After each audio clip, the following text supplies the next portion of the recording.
¿Alguna vez te has preguntado si todo lo que nos enseñaron sobre el pasado está realmente completo?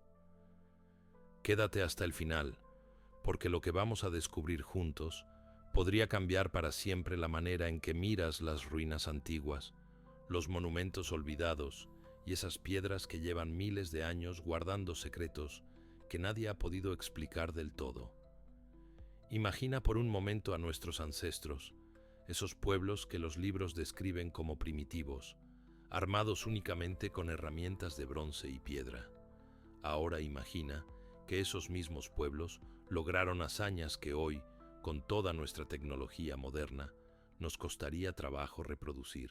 Oigan, pero espérense tantito, que aquí la cosa se pone interesante. ¿Ustedes de verdad creen que nuestros antepasados eran unos cuantos señores golpeando rocas sin ningún plan? Porque déjenme decirles algo, amigos míos. La evidencia dice otra cosa muy distinta. Estamos hablando de estructuras que desafían las leyes de la física tal como las entendemos, artefactos que no deberían existir en su época, conocimientos que aparecen miles de años antes de que supuestamente fueron descubiertos. ¿Les suena imposible? Bueno, pues acompáñenme en este viaje porque lo imposible está por volverse muy, pero muy real. La historia oficial nos cuenta una narrativa ordenada y tranquilizadora. Nuestros ancestros fueron evolucionando lentamente desde las cavernas hasta las ciudades, desde las herramientas de piedra hasta los teléfonos inteligentes. Todo parece encajar en una línea recta de progreso constante. Pero cuando observamos de cerca ciertos vestigios del pasado, esa historia cuidadosamente construida comienza a tambalearse como un edificio con los cimientos agrietados. Nos encontramos con bloques de piedra de 200 toneladas, cortados con precisión milimétrica. Mapas que muestran continentes que no deberían conocerse. Dispositivos mecánicos tan complejos que tardamos siglos en volver a crear algo similar. Y cada vez que la ciencia intenta explicar estos enigmas, las respuestas que obtenemos generan más preguntas que certezas. Lo fascinante de estos misterios tecnológicos no es solo que existan, sino la manera en que desafían nuestra comprensión del desarrollo humano. Durante décadas, arqueólogos y científicos han intentado explicar cómo civilizaciones sin la rueda, sin poleas complejas y sin metales duros, pudieron mover y tallar piedras con una precisión que rivaliza con nuestras máquinas modernas. Las teorías van desde rampas gigantescas hasta técnicas de percusión que nadie ha logrado replicar exitosamente. Cada explicación oficial parece insuficiente cuando te paras frente a un bloque de granito perfectamente pulido o ante muros donde no cabe ni una hoja de papel entre las piedras. Pero hay algo más inquietante todavía. Estos vestigios de tecnología avanzada no aparecen aislados en una sola cultura o región. Los encontramos dispersos por todo el planeta, en civilizaciones que supuestamente nunca tuvieron contacto entre sí. Desde las pirámides de Egipto hasta las estructuras megalíticas de Sudamérica, desde los templos de Asia hasta los monumentos de Europa. Vemos patrones similares, técnicas comparables y un nivel de sofisticación que no encaja con la cronología establecida.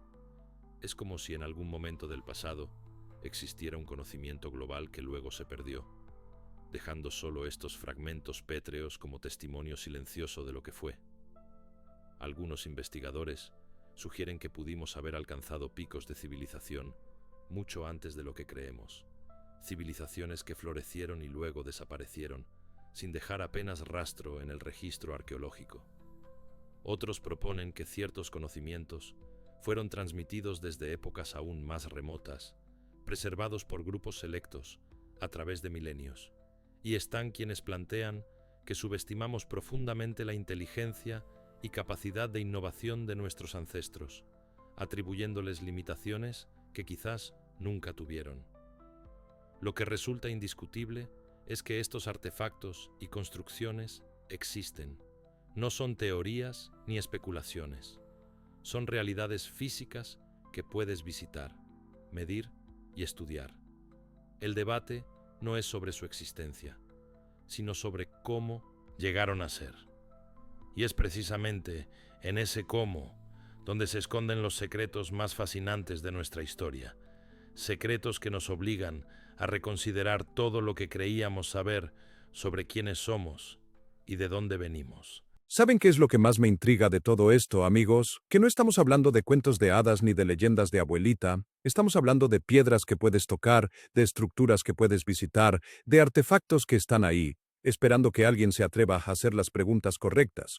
¿Ustedes se han preguntado alguna vez por qué la historia que nos enseñaron en la escuela parece tan limpia, tan ordenada, como si todo hubiera sucedido exactamente según el plan?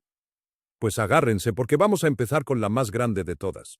La Gran Pirámide de Giza se alza en el desierto egipcio como un desafío monumental a nuestra comprensión de la historia antigua. Construida supuestamente hace más de 4.500 años, esta estructura masiva está compuesta por aproximadamente 2.300.000 bloques de piedra, algunos de los cuales pesan más de 80 toneladas. Pero lo verdaderamente desconcertante no es su tamaño, sino su precisión. La base de la pirámide es casi perfectamente cuadrada, con una desviación de apenas unos centímetros en sus 230 metros de lado. Los lados están alineados con los puntos cardinales con una exactitud que supera el 0,05 grados. Esta es una precisión que requeriría instrumentos topográficos avanzados, instrumentos que, según la historia oficial, no existían en el antiguo Egipto. Los bloques de piedra caliza que conforman el cuerpo de la pirámide están tan perfectamente ensamblados que en muchos lugares no puedes insertar ni siquiera una hoja de papel entre ellos. No hay argamasa, no hay cemento, solo piedra contra piedra con una precisión que desafía la lógica. Cada bloque debía ser cortado, transportado desde canteras que en algunos casos estaban a kilómetros de distancia, elevado a alturas considerables y luego posicionado con exactitud milimétrica. Y todo esto supuestamente se logró en apenas 20 años. Según las cronologías tradicionales, haz las cuentas. Eso significaría colocar un bloque de piedra de varias toneladas cada 2 minutos, trabajando sin parar día y noche durante 2 décadas. ¿Te parece posible con martillos de cobre y rampas de arena? Pero la Gran Pirámide no es un caso aislado. A su alrededor encontramos otras estructuras igualmente impresionantes. Las pirámides de Kefren y Miserinos muestran el mismo nivel de sofisticación constructiva. Y si nos adentramos en el complejo de Giza, nos topamos con el Templo del Valle, una estructura construida con bloques megalíticos que superan las 200 toneladas. Estos bloques de granito rosa fueron traídos desde Asuán, a más de 800 kilómetros de distancia, luego cortados y pulidos hasta lograr superficies tan lisas que reflejan la luz. Las juntas entre estos bloques masivos son tan precisas que desafían cualquier explicación convencional sobre las capacidades tecnológicas del antiguo Egipto. La teoría oficial nos dice que los egipcios usaron rampas de arena y miles de trabajadores para construir estas maravillas. Pero cuando ingenieros modernos intentan replicar estas técnicas, los resultados son desalentadores. Las rampas necesarias para alcanzar la altura de la Gran Pirámide requerirían más material que la propia pirámide. Los experimentos con herramientas de cobre y bronce, los únicos metales disponibles en esa época, demuestran que cortar y dar forma a granito con estos materiales es prácticamente imposible. El granito tiene una dureza de 7 en la escala de Mohs, mientras que el cobre apenas alcanza el 3.5. Es como intentar cortar acero con mantequilla. ¡Órale! Ya se pusieron a pensar en eso. Cortar acero con mantequilla, así de imposible suena. Y sin embargo, ahí están las pirámides, después de miles de años, todavía de pie, todavía perfectas. ¿Ustedes creen que unos cuantos esclavos con cinceles de cobre pudieron lograr todo eso? Yo no digo que hayan sido extraterrestres ni nada de eso, pero algo no cuadra en la historia que nos contaron. ¿Qué piensan ustedes? ¿Será que nos han ocultado algo? ¿O será que simplemente no queremos aceptar que nuestros ancestros eran mucho más inteligentes de lo que les damos crédito? Las pirámides de Egipto son solo el comienzo. Si viajamos a México, encontramos la Pirámide del Sol en Teotihuacán, una estructura masiva construida con una precisión arquitectónica asombrosa. En Bosnia, excavaciones recientes han revelado lo que podrían ser las pirámides más antiguas del mundo, con geometrías que algunos investigadores consideran demasiado perfectas para ser formaciones naturales. En China, decenas de pirámides cubiertas de vegetación esperan ser estudiadas a fondo. Y en Indonesia, la estructura de Gunung Padang presenta bloques megalíticos cuya antigüedad, según algunas dataciones, podría superar los 20.000 años. Lo que hace aún más intrigante el enigma de las pirámides es su orientación astronómica. La Gran Pirámide está alineada con una precisión asombrosa, no solo con los puntos cardinales, sino también con constelaciones específicas. Los conductos interiores de la Cámara del Rey apuntan hacia estrellas concretas: Al-Nitak en el cinturón de Orión, Sirio y Alfa Draconis. Esta no es una coincidencia casual. Requiere conocimientos astronómicos profundos y la capacidad de integrar ese conocimiento en un diseño arquitectónico monumental. Estamos hablando de una civilización que no solo dominaba la construcción en piedra, sino también la astronomía a un nivel que rivaliza con nuestro entendimiento moderno del cosmos. Las proporciones matemáticas codificadas en la Gran Pirámide son igualmente fascinantes. La relación entre su altura y el perímetro de su base corresponde aproximadamente al valor de pi. La proporción áurea aparece repetidamente en sus dimensiones. Algunos investigadores sugieren que la estructura también codifica información sobre el tamaño y forma de la Tierra. Si multiplicas la altura de la pirámide por 43.200, obtienes el radio polar de nuestro planeta con una precisión sorprendente. ¿Coincidencias matemáticas o conocimiento deliberado? El debate continúa.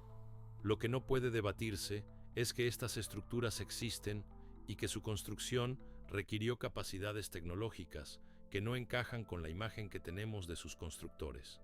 Ya sea que hablemos de herramientas de corte avanzadas, sistemas de transporte sofisticados o conocimientos de ingeniería que se perdieron en el tiempo, las pirámides nos gritan una verdad incómoda.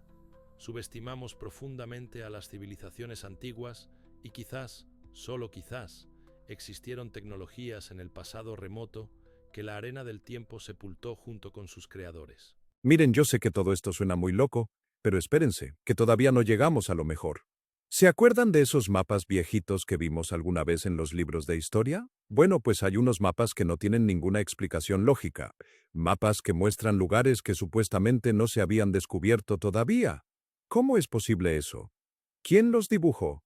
¿Y cómo sabían lo que había del otro lado del mundo? En el año 1513, un almirante turco llamado Piri Reis compiló un mapa del mundo que cambiaría para siempre nuestra comprensión de lo que sabían las civilizaciones antiguas. Este no era un mapa cualquiera.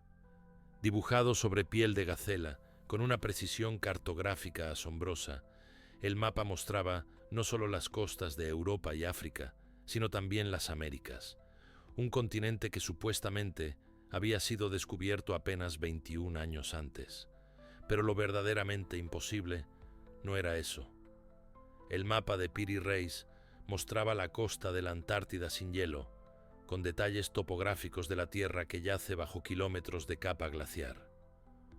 Una Tierra que no hemos podido mapear completamente hasta la invención del radar de penetración terrestre en el siglo XX. La Antártida fue descubierta oficialmente en 1820, más de 300 años después de que Piri Reis dibujara su mapa. Y lo que es más importante, la costa antártica ha estado cubierta de hielo durante al menos 6.000 años, según los estudios geológicos. Entonces, ¿cómo es posible que un mapa del siglo XVI muestre características geográficas que solo pudieron ser observadas cuando ese continente estaba libre de hielo? Piri Reis mismo dejó notas en su mapa, explicando que utilizó fuentes muy antiguas, algunas de las cuales databan de la época de Alejandro Magno. Estaba copiando mapas de mapas, reproduciendo conocimientos que venían de un pasado remoto que él mismo no comprendía completamente. Pero el mapa de Piri Reis no está solo en este enigma cartográfico. El mapa de Oronteus Phineus, creado en 1531, Muestra toda la Antártida con ríos, montañas y costas que coinciden sorprendentemente con el continente real bajo el hielo. El mapa de Mercator de 1569 representa la Antártida dividida en dos masas de tierra principales, una característica que solo confirmamos con tecnología moderna de radar. La precisión de estos mapas antiguos va más allá de la Antártida. El mapa de Peary Race muestra las costas de Sudamérica con una exactitud que no se lograría oficialmente hasta los levantamientos cartográficos del siglo XVII. Las longitudes están calculadas con una precisión que requiere cronómetros marinos sofisticados, instrumentos que no se inventaron hasta 1736. Algunos investigadores que han analizado estos mapas sugieren que fueron creados usando técnicas de proyección que requieren trigonometría esférica avanzada y una comprensión profunda de la forma de la Tierra. Estamos hablando de matemáticas que supuestamente no se desarrollaron hasta el Renacimiento. ¿Ya ven por qué les dije que esto se ponía interesante? Imagínense, un mapa de hace 500 años mostrando un continente que supuestamente nadie conocía y encima sin hielo. ¿Cómo le hacemos para explicar eso? ¿De dónde sacaron esa información? Peary Race dice que copió de mapas más antiguos, pero entonces, ¿quién hizo esos mapas originales? ¿Y cuándo? Porque si la Antártida lleva 6.000 años bajo el hielo, alguien tuvo que verla antes de eso. ¿No les da escalofríos nada más de pensarlo? Lo más desconcertante es la escala global de este conocimiento cartográfico antiguo. No se trata solo de unos pocos mapas aislados. Existe toda una tradición de portulanos, mapas marinos medievales que muestran un nivel de detalle y precisión que no encaja con las capacidades de navegación de la época. Los portulanos del Mediterráneo del siglo XIV son tan precisos que los navegantes modernos los consideran superiores a muchos mapas producidos siglos después. Las distancias están calculadas con exactitud, las costas dibujadas con un detalle que sugiere levantamientos topográficos sistemáticos. Sin embargo, nadie sabe quién hizo los mapas originales, de los cuales estos portulanos fueron copiados. Algunas teorías fascinantes han surgido para explicar el origen de estos mapas. Una de las más intrigantes sugiere que existió una civilización marítima avanzada durante el último período interglacial, cuando el nivel del mar era más bajo y la Antártida estaba libre de hielo. Esta civilización habría mapeado el mundo completo, usando técnicas sofisticadas de navegación y topografía. Cuando llegaron los cataclismos climáticos, que marcaron el fin de la última era glacial, esta civilización desapareció, pero sus mapas sobrevivieron, copiados y recopiados a través de milenios por culturas posteriores que ya no entendían completamente la información que contenían. Otra teoría sugiere que estos mapas son evidencia de contactos transoceánicos mucho más antiguos de lo que admite la historia oficial. Quizás los fenicios, conocidos por sus habilidades marítimas, circunnavegaron el globo mucho antes de lo que creemos. O tal vez existió una red de comercio global en la antigüedad, conectando civilizaciones que oficialmente nunca tuvieron contacto. Los mapas antiguos podrían ser fragmentos supervivientes de ese mundo interconectado que la historia convencional ha olvidado o nunca reconoció. Lo que hace estos mapas aún más intrigantes es cómo encajan con otros enigmas que hemos explorado. Si civilizaciones antiguas tenían el conocimiento cartográfico para mapear continentes completos, incluyendo regiones polares, entonces claramente poseían capacidades tecnológicas y científicas mucho más avanzadas de lo que les atribuimos. La navegación de larga distancia, la trigonometría avanzada, los instrumentos de medición precisos, todo esto requiere una base de conocimiento sofisticada, y si tenían ese conocimiento en un área, ¿qué otras tecnologías pudieron haber dominado que simplemente se perdieron en el tiempo? Amigos, esto cada vez se pone mejor. Ahora imagínense que además de construir pirámides imposibles y dibujar mapas de lugares que no deberían conocer, nuestros ancestros también sabían de electricidad. ¿Sí? ¿Escucharon bien? Electricidad. Hace más de 2000 años. ¿Suena a ciencia ficción? Bueno, pues hay evidencia que sugiere que no lo es. ¿Listos para que les cuente? En el año 1936, el arqueólogo alemán Wilhelm König realizó un descubrimiento desconcertante mientras trabajaba en el Museo Nacional de Irak.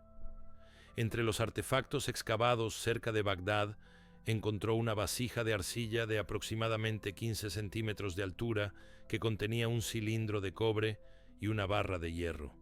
A simple vista, parecía un objeto decorativo sin mayor importancia, pero König observó algo extraordinario.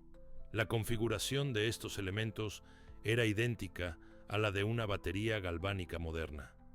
El cilindro de cobre estaba sellado con asfalto, el hierro mostraba signos de corrosión por ácido, y toda la estructura estaba diseñada de manera que, al llenarse con un electrolito, como vinagre o jugo de uva, generaría aproximadamente 1.1 voltios de electricidad. Este objeto databa del período Parto, entre 200 años antes de Cristo y 200 años después de Cristo. La implicación de este descubrimiento es revolucionaria. Si los antiguos persas conocían y utilizaban la electricidad hace más de 2000 años, entonces toda nuestra comprensión del desarrollo tecnológico de la humanidad necesita ser revisada.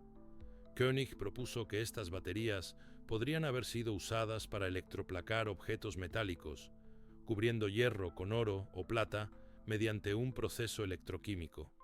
Esta teoría cobra más fuerza cuando examinamos artefactos antiguos de la región que muestran capas metálicas increíblemente finas y uniformes, imposibles de lograr con técnicas de chapado por calor o martillado. Experimentos modernos han demostrado que réplicas funcionales de estas baterías de Bagdad efectivamente pueden generar suficiente corriente para realizar procesos de galvanoplastia. Pero la historia de la electricidad antigua no termina en Bagdad. En el templo de Dendera, Egipto, existe un relieve tallado en piedra que ha desconcertado a egiptólogos durante décadas. La talla muestra figuras humanas manipulando objetos que parecen bombillas eléctricas gigantes conectadas a cables. Dentro de estos objetos, con forma de bulbo, aparecen serpientes ondulantes, que según interpretaciones alternativas, podrían representar filamentos incandescentes. Los cables conectan estas bombillas a cajas que sorprendentemente se asemejan a transformadores o generadores eléctricos. La interpretación oficial sostiene que se trata de símbolos religiosos mitológicos, pero ingenieros eléctricos que han analizado las imágenes señalan similitudes inquietantes con diagramas de circuitos eléctricos. Aún más intrigante es el hecho de que muchas cámaras profundas dentro de las pirámides y templos egipcios no muestran hollín en sus techos. Esto plantea un problema fundamental. Si los antiguos egipcios usaban antorchas o lámparas de aceite para iluminar estos espacios mientras tallaban jeroglíficos intrincados en las paredes, debería haber evidencia de humo y residuos de carbón. Sin embargo, los techos están limpios. Algunos investigadores sugieren que esto podría indicar el uso de alguna forma de iluminación sin combustión, posiblemente eléctrica, o mediante dispositivos que canalizaban la luz solar a través de sistemas de espejos complejos. ¿Ya ven cómo las piezas van encajando? Pirámides imposibles, mapas de continentes congelados, baterías de hace 2000 años. ¿Todavía creen que nuestros ancestros eran unos primitivos sin conocimientos? Yo cada vez estoy más convencido de que nos han contado solo una parte de la historia. Pero espérense, que todavía nos falta hablar de algo que va a volarles la cabeza. Observatorios astronómicos de piedra que predicen eclipses. ¿Cómo le hacían sin telescopios ni computadoras? En la planicie de Salisbury, Inglaterra, se alza uno de los monumentos más enigmáticos de la prehistoria humana. Stonehenge, con sus masivas piedras dispuestas en círculos concéntricos, ha desconcertado a arqueólogos, astrónomos e ingenieros durante siglos. Construido en varias fases, entre aproximadamente 3000 años antes de Cristo y 2000 años antes de Cristo, Este círculo de piedra representa mucho más que un simple monumento religioso o ceremonial. Es un sofisticado observatorio astronómico cuya precisión rivaliza con instrumentos científicos modernos. Las piedras más grandes, conocidas como sársens, pesan hasta 50 toneladas cada una y fueron transportadas desde canteras ubicadas a más de 30 kilómetros de distancia. Las piedras azules más pequeñas, que pesan entre 2 y 5 toneladas, provienen de las montañas Preseli en Gales, a más de 240 kilómetros del sitio. La disposición de las piedras no es aleatoria. Está meticulosamente calculada para marcar eventos astronómicos clave con una precisión asombrosa. Durante el solsticio de verano, el sol sale exactamente sobre la piedra del talón, cuando se observa desde el centro del círculo. En el solsticio de invierno, la puesta de sol se alinea perfectamente con el eje principal del monumento. Pero las alineaciones van mucho más allá de los solsticios. El círculo marca los puntos extremos del recorrido lunar, un ciclo que tarda 18.6 años en completarse. Esta capacidad de predecir no solo movimientos solares, sino también lunares complejos, requiere observaciones astronómicas sostenidas durante generaciones y un entendimiento matemático profundo de los movimientos celestes. Lo que hace a Stonehenge aún más impresionante es su capacidad para predecir eclipses. El arqueólogo Gerald Hawkins demostró en los años 60 que las 56 piedras Aubry del círculo exterior podrían usarse como una computadora primitiva para calcular eclipses lunares y solares, moviendo marcadores de piedra de una posición a otra en patrones específicos. Los constructores de Stonehenge podrían haber predicho estos eventos celestiales con años de anticipación. Este nivel de sofisticación astronómica nos habla de una civilización con conocimientos científicos que van mucho más allá de lo que les atribuimos tradicionalmente. No estamos hablando de agricultores primitivos adorando piedras, sino de astrónomos capaces de descifrar los patrones más complejos del cosmos. Órale, ¿se imaginan? Gente de hace 5000 años prediciendo eclipses con piedras, sin telescopios, sin calculadoras, sin nada de lo que tenemos hoy. ¿Cómo le hacían? ¿De dónde sacaron ese conocimiento? Y lo más impresionante es que no es solo Stonehenge. Hay observatorios similares por todo el mundo, en lugares que supuestamente nunca tuvieron contacto. ¿Será coincidencia o será que todos aprendieron de la misma fuente? Pero Stonehenge no está solo. A lo largo del planeta encontramos estructuras megalíticas con funciones astronómicas similares. Newgrange, en Irlanda, es un túmulo construido alrededor del 3200 a.C.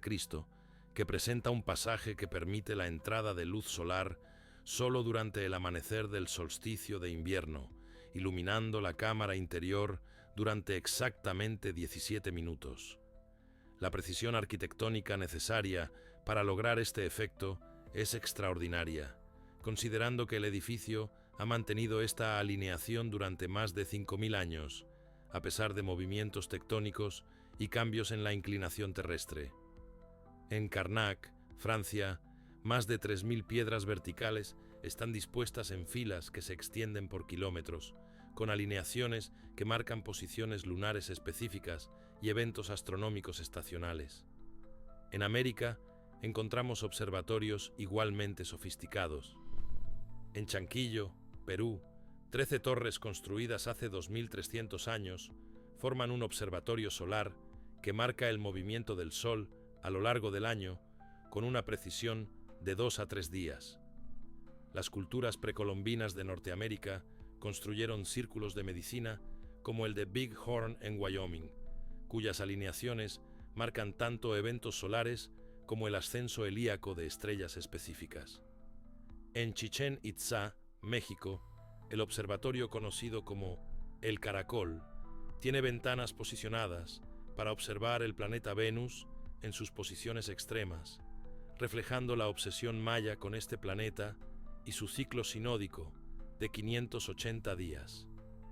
La pregunta que surge inevitablemente es: ¿por qué estas civilizaciones antiguas invirtieron tanto esfuerzo en observar y registrar movimientos celestes.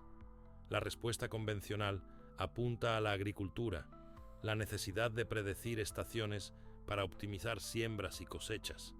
Pero esta explicación parece insuficiente cuando consideramos la complejidad de algunos cálculos. Predecir el ciclo de 18 años de la Luna o rastrear el movimiento de Venus con precisión de días va mucho más allá de necesidades agrícolas básicas. Sugiere una búsqueda de conocimiento por el conocimiento mismo, una curiosidad científica que asociamos con civilizaciones mucho más avanzadas. Lo más fascinante es que muchos de estos observatorios megalíticos comparten principios de diseño similares, a pesar de estar separados por océanos y milenios. El uso de círculos de piedra, la marcación de solsticios y equinoccios, la atención al ciclo lunar, todos estos elementos aparecen repetidamente en culturas que supuestamente no tuvieron contacto. ¿Ven lo que les digo? Es como si alguien les hubiera enseñado a todos lo mismo: pirámides en Egipto y en México, observatorios en Inglaterra y en Perú, conocimientos astronómicos en culturas que estaban separadas por miles de kilómetros y miles de años. ¿Coincidencia? Yo ya no creo en las coincidencias, amigos, pero todavía nos falta lo mejor. ¿Están listos para conocer una computadora de hace 2000 años? En el año 1901, buzos que buscaban esponjas en las aguas cercanas a la isla griega de Anticítera descubrieron los restos de un naufragio antiguo. Entre las ánforas, estatuas de bronce y otros tesoros, yacía un objeto corroído e irreconocible que cambiaría nuestra comprensión de la tecnología antigua para siempre. Inicialmente ignorado como una simple roca incrustada de metal, este artefacto resultó ser el dispositivo mecánico más sofisticado de la antigüedad, el mecanismo de Anticítera. Fechado alrededor del año 100 a.C., este ingenio contiene al menos 30 engranajes de bronce, dispuestos en una configuración tan compleja que no veríamos nada similar hasta la invención de los relojes astronómicos medievales, más de 1000 años después. Es literalmente una computadora analógica diseñada para calcular y predecir posiciones astronómicas y eclipses con una precisión asombrosa. La complejidad del mecanismo de Anticítera desafía todo lo que creíamos saber sobre las capacidades tecnológicas del mundo helenístico. El dispositivo utiliza un sistema de engranajes diferenciales, un concepto que la historia oficial atribuye a inventores del siglo XIX. Los dientes de los engranajes están tallados con una precisión que requiere herramientas especializadas y conocimientos de metalurgia avanzada. El mecanismo podía predecir las posiciones del Sol, la Luna y los 5 planetas conocidos en la antigüedad: Mercurio, Venus, Marte, Júpiter y Saturno.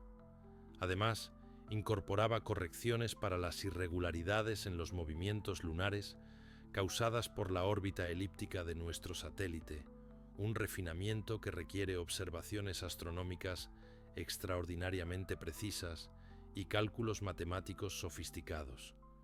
Lo más impresionante del mecanismo es su capacidad para predecir eclipses usando el ciclo de Saros, un periodo de 18 años y 11 días, tras el cual los eclipses se repiten en patrones predecibles.